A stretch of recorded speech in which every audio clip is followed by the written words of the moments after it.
Hi guys, so in this slide we will look into how the eBGP configuration can be created between the two loopback. Okay, so in previous slide we have seen how the eBGP configuration can be done between two directly connected interface. Okay, so in this slide we will be looking into how the eBGP configuration can be established using the loopback address. Okay, so this is the figure that I will be using in my lab for explaining the establishment of the eBGP using the loopback address. Okay.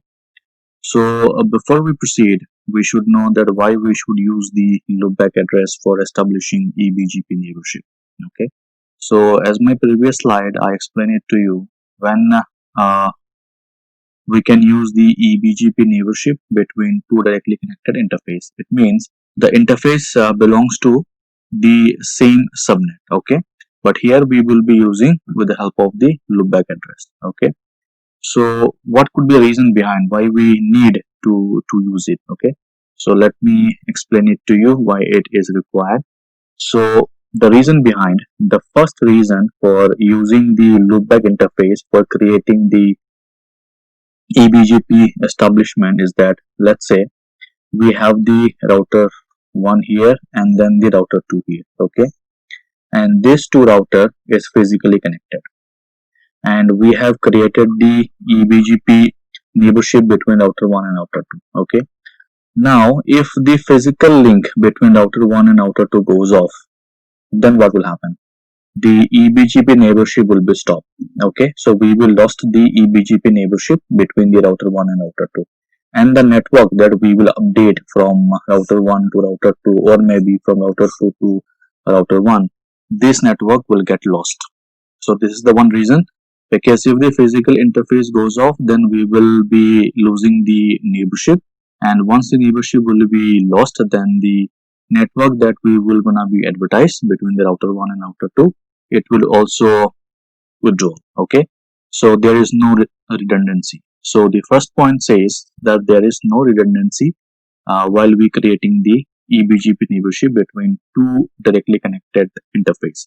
Okay, and what is the second point? The second point says that if we have the two router, let's say router 1 and then router 2. Okay, and if we have the two path from router 1 reaching to router 2. Okay, so let's say from router 1, if we would like to go to router 2, we can use either this path or this path. Okay, so it means we can create a neighborship either with this interface or this interface. We cannot create a neighborship altogether between two interface. If we create the neighborship between two interface, and if we advertise the network between router 1 and router 2, this will gonna be advertised between these two links. Okay, so there may be possibility that the loop will be exist in the BGP network, so we cannot use the two neighborship at a time and advertise the network upon the two neighborship that we will create. Okay, so how we could provide the redundancy in this case? So if we have the multiple exit path from one router to go to the another router, in this case we can use the loopback interface, and this is the best options. So let's say from router 1 and router 2, so this is our router 1 and this is our router 2. Okay, so from router 1 and router 2 we can go via this link or maybe this link. So if my this link goes off, we can still prefer the second link. So in this scenario, we can use the loopback address for creating the neighborship. If we have the multiple path from one router to reach to another router, in this case we can use the loopback interface. So it means the point number 1 says no redundancy. Okay, if we have the physical connected interface, and the point number 2 says if we have the multiple exit path.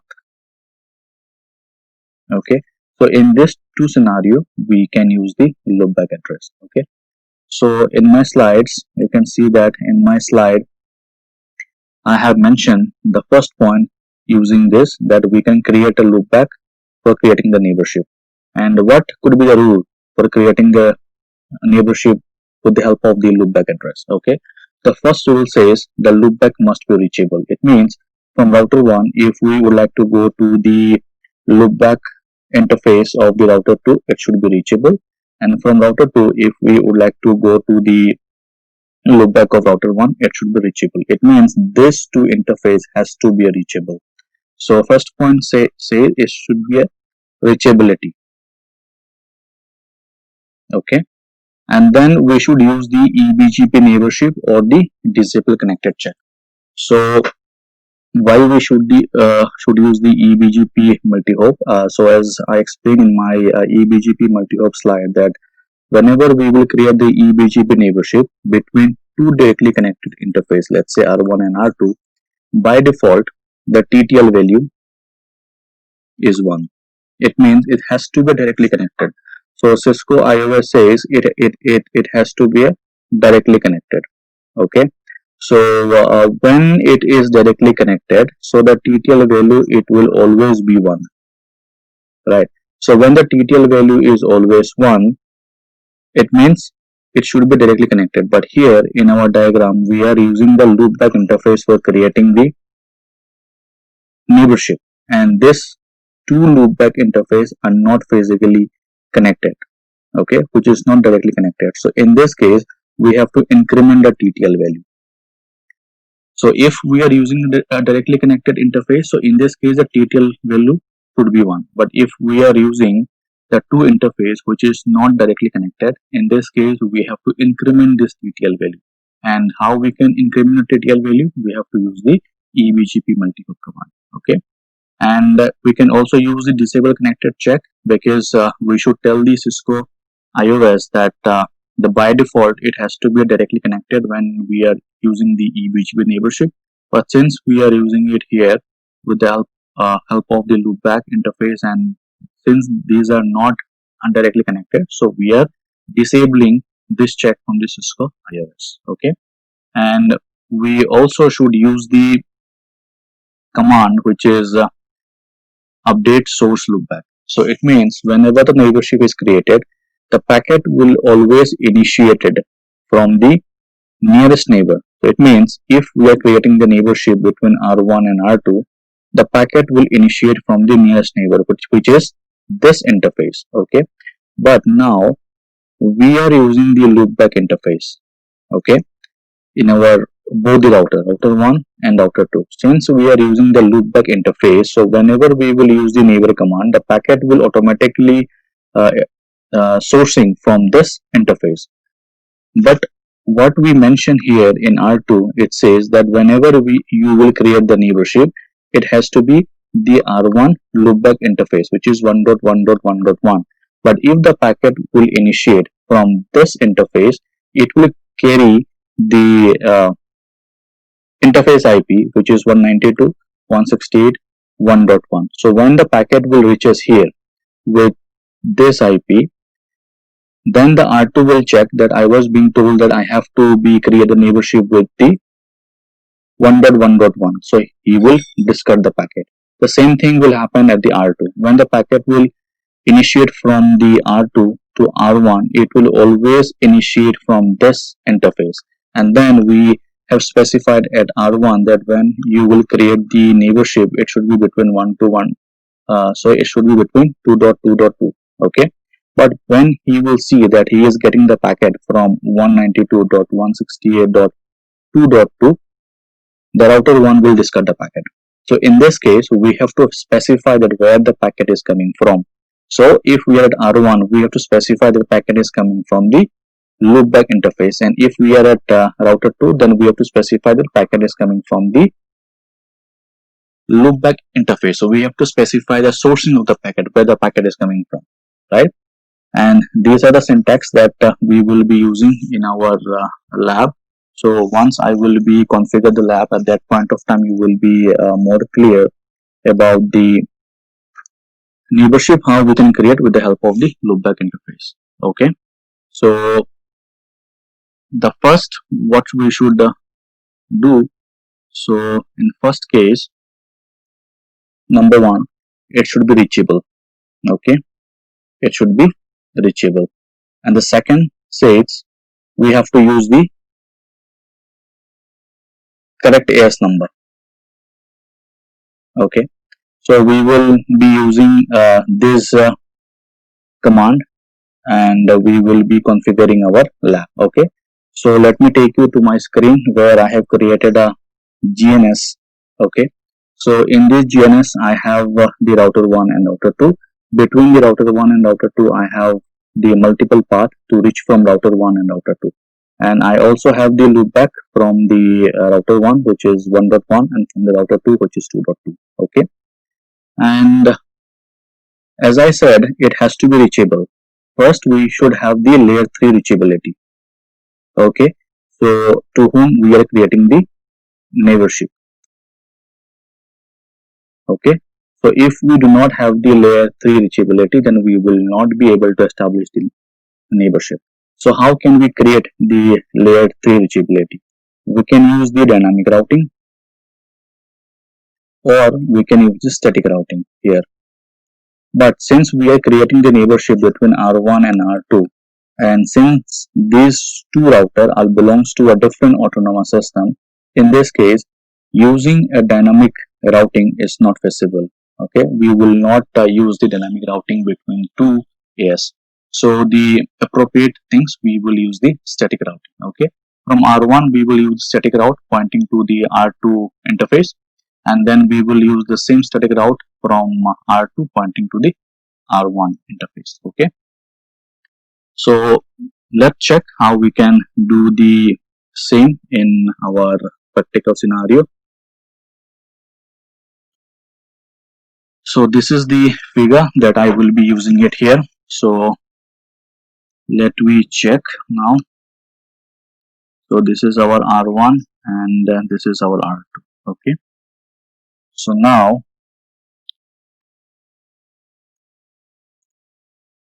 you see the interface are already been pre-configured. In R1 you see the interface, we have the 1.1 pointing to the R2 and 2.1 pointing to the R2, and we also created the loopback, which is 1. The same we can also see it here in R2. So we have the pre-configured interface, which is 1.2.2, and then which we have the 1.1. Okay, so these are two interface which is already been pre-configured, and this is the loopback. Okay, so as I said, the first, what should we have the first?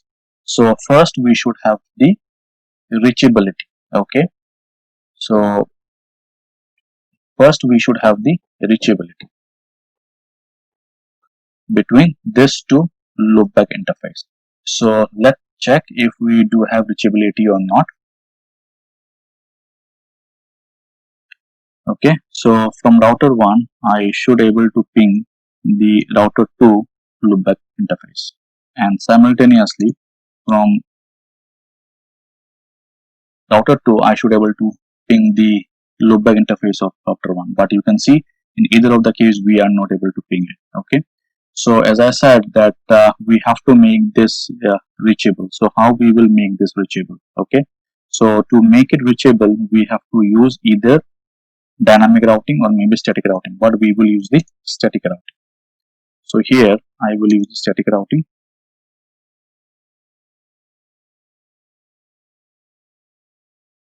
So we have to go to the loopback 222. So let we use it, and then the gateway. Okay, so we have the two path from router 1 to reach to the router 2. So we required the two gateway. Okay, and let's say I will use the matrix 50. The first one will take the default matrix from static route, which is 1, and the second one will take the 50. So if the first link goes off, then the second static route will come into picture. Okay, so this should be 2.2. Okay, this should be 2.2. Okay, so now we should go to the router 1 and use the same from router 2 we should use the same loopback address. Okay, and then we should use the same static routing. Okay, and we will use the same AD value, which the default one will take the 1 and then the other one will take the 50. Okay, so now let's check if we can able to ping both the, yes, so we can able to ping this. Okay, we can able to ping this. Great. So now we have the reachability of both the interface from router 1 and router 2. So now we will configure the BGP. Okay, so in router 1 we will go and specify the BGP and then AS number, which is 100, and the neighbor IP, which is my router 2 loopback address, and the remote AS, which is 200. And same, we will go to the router 2, specify the AS number and then specify the neighbor, which is 1.1.1, and remote AS is 100. Okay, and as I have mentioned in my slide, that since we are using the loopback address for creating the neighborship, so we will go ahead and disable the connected check. Okay, by default it has to be enabled, because by default we are using a directly connected interface, but since we are using a non-directly connected interface, so the best practice will be to disable it, so that the Cisco IOS do not take it under consideration. Okay, so we will go to both the router and then disable it.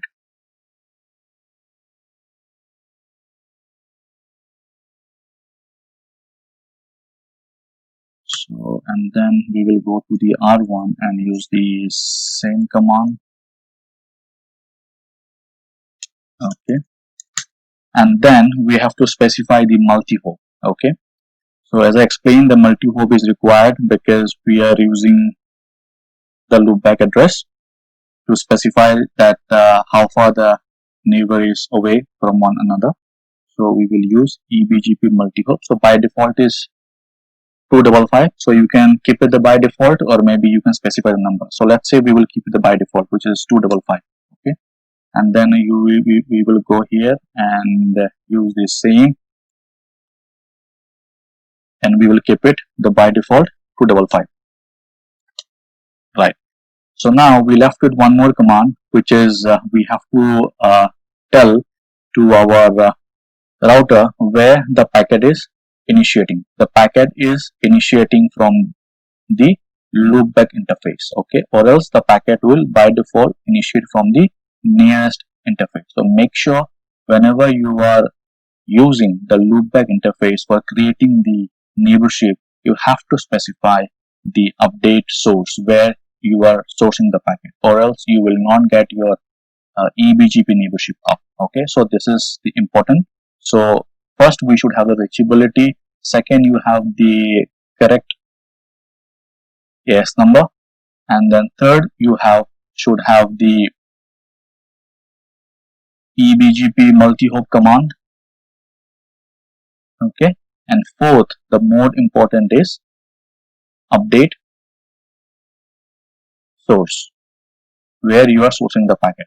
So this is most required when you are creating the neighborship with the help of the loopback. So let me go ahead and then specify where we are sourcing the packet. So from router 2, we will sourcing the packet from loopback 1. Okay, and the same way we will go to the router 1 and specify that we will update the packet from loopback 1. Okay, and now you see, once we did, we got the neighborship up, and we are getting the notification from the BGP. It's mentioning that the neighborship is up. Okay, so to verify it, what we can do, we will use a simple command show IP BGP summary, and you will see this, our neighborship is up. Okay, so now you see the neighborship is up for both the router 1 and router 2. We have the neighborship up. Okay, So when you will use the command show IP BGP summary, you will see this neighborship is up along with the AS number, and which will also tell you that it's been how long the neighborship is up. One is 38 seconds and one is for 36 seconds. And since we did not advertise any network, it means this is 0. Yeah. So now we have created the neighborship with the help of the loopback between the router 1 and router 2. This is the eBGP neighborship between indirectly connected link with the help of loopback. Okay. So let's say now let me do one simulation. So let's say the link that we have between the router 1 and router 2. Since we are our main requirement is to providing the redundancy, okay, between this two router. So if the link between router 1 and router 2 goes up, let's say this link goes up, but still you see this, you have the neighborship up. Okay, so let me do the simulations here. So we will go ahead here and router 2, and what we will do, I'll show you the interface first. Okay, so in this interface, first of all, we will break the one link, which is the first link, was Ethernet 00. Okay, so let's go to the router 2 and shut down this. Okay, so now the link is shut down between the router 1 and router 2. Okay, so now you see the link is down. You can also use the same command here at R2.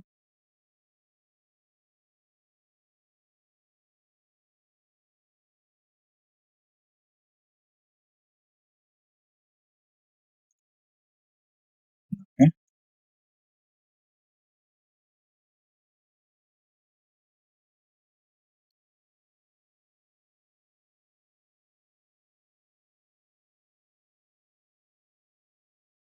So we use the same command at R2. Nice. So we have this link is down. Okay. Let me check which link I made down here.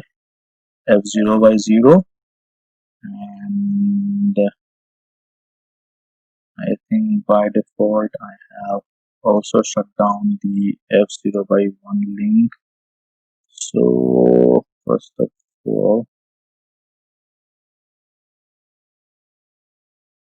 make this link up.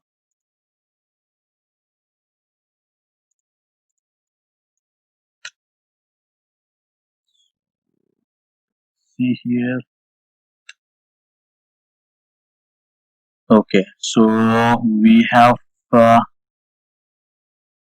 first Ethernet 0 by 1 link is up in both the router, but our first Ethernet 0 by 0 link is down. Okay, so now you see the neighborship. Now you see still we have the neighborship. Okay, still you have the neighborship here. See, still you have the neighborship here. It means if my any of the link goes down, okay, so let's say the link between the router 1 and router 2 goes down, okay, but I have created two static routes from R1 to R2 and from R1 to R2, which is 50 AD value. Okay, so if my primary link goes down, then the secondary link will take off. So it means we have the proper redundancy. Okay, so if the first link goes down, my traffic will go via second link, and still my neighborship will be up. Okay, and whatever the network I will advertise from this router to R2, it will still be advertised at R2, and whatever the network we will advertise from R2 to R1, it will still be there. It will never be withdrawn because I do have the neighborship. Okay, so now let me go ahead and advertise the network here. So let me create a loopback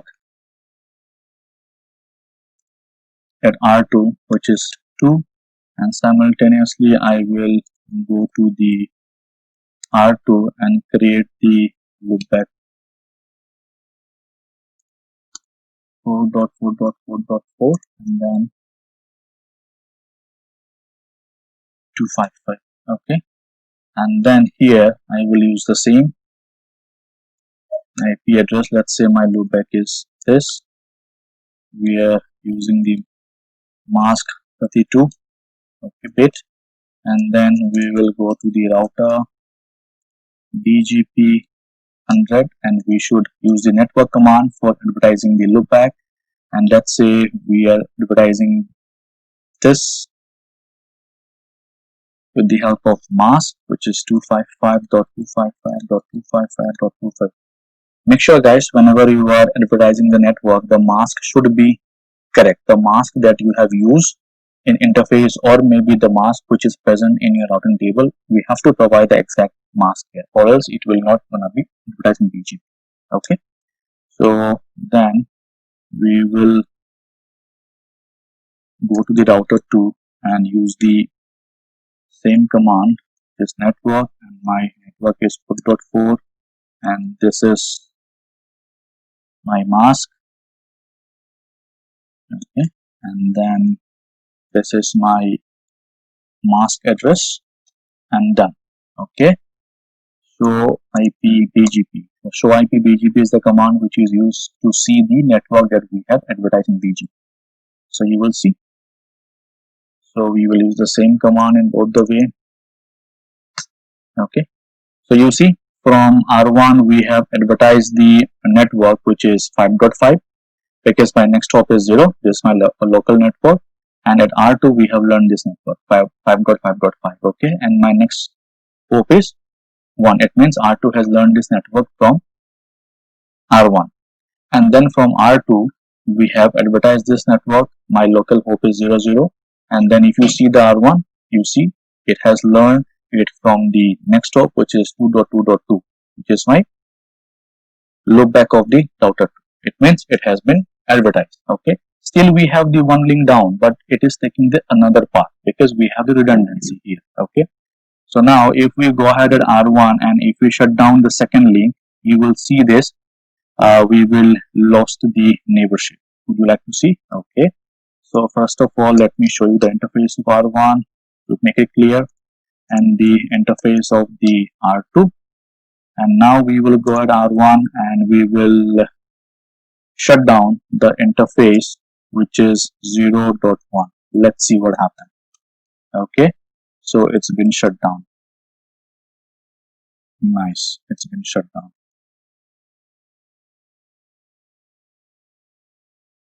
Okay, so you may still will see the BGP up. You may still will see the BGP up because this is the GNS. This is not the real Cisco IOS. Okay, show IP BGP summary. Okay, so we have the one more tricks. We will go ahead and clear the hard reset of the BGP. Now you see.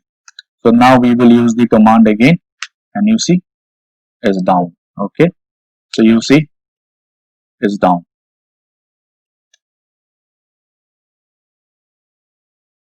So we will go ahead here and use the hard reset of the BGP, and we will use the command again, show IP BGP, show IP BGP summary, and then you see now my both the network are down. Okay, it means my both the link goes off. Okay, so now again we will go ahead to the router 1 and make both the interfaces up. Let's see what happened. No shut, and then interface F0, and then interface 0/1, no shut. Okay, and the same thing, we will go to the router 2 and we will go to the router 2 and we will also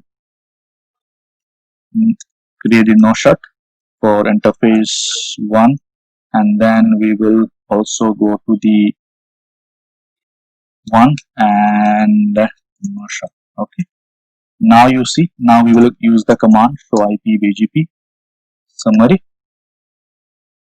show IP BGP summary. You see, So now we got the neighborship up, and then we are learning the network. So guys, this is the way that we can create the eBGP neighborship with the help of the loopback address. Okay.